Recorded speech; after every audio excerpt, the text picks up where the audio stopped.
Let's talk about fibromyalgia causes and risk factors. Welcome to Fibro Pulse. I'm Linda. So, what are fibromyalgia's causes and risk factors? Medical experts don't know definitively what causes fibromyalgia, and the fact that it can't be proven yet means that some practitioners don't take it seriously. But there are some prominent theories out there that are worth looking at. Risk factors for fibro are not definitive either, but are easier to identify. Let's dive into these and try to unpack some of the mystery. I'm going to start with risk factors because fibromyalgia is thought to be expressed or triggered at some point in life for people who are already predisposed for one reason or another. It's not a contagious disease like malaria that affects anyone exposed to the right germs. Certain risk factors make developing fibro much more likely. The most general risk factor is being female. Some estimates show that up to 90% of people with fibromyalgia are women. Age is also a risk factor.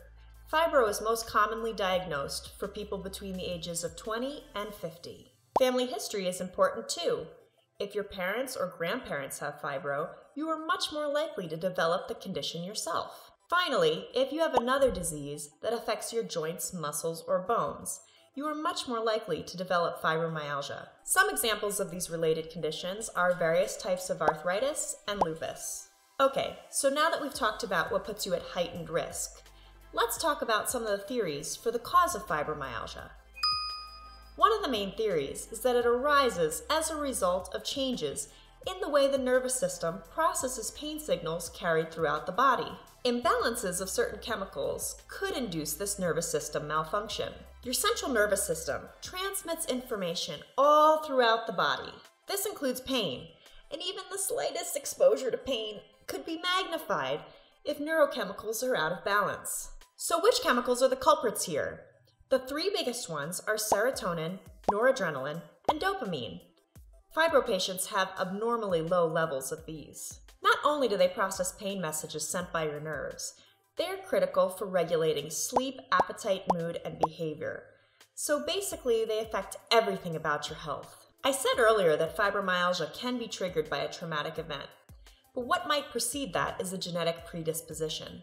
Without a trigger, you might go through life never developing fibro, even if your genetics make you susceptible. So in a way, genetics could be considered a cause of the condition, or at least a prerequisite in some cases. The last major theory for what causes fibromyalgia has to do with it being triggered by a stressful or traumatic event. This trigger can be a physical or emotional trauma.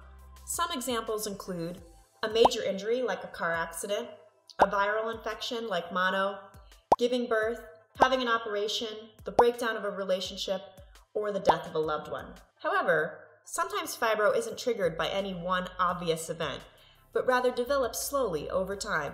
I hope that this video gave you a better sense of the causes and risk factors that can lead to fibromyalgia. There are still a lot of unknowns, but medical researchers are continuing to discover more and more with each passing year. If any part of our understanding changes or a new theory is gaining traction, we will be sure to cover it here at Fibro Pulse. Thanks for watching. Remember to subscribe, like, and share.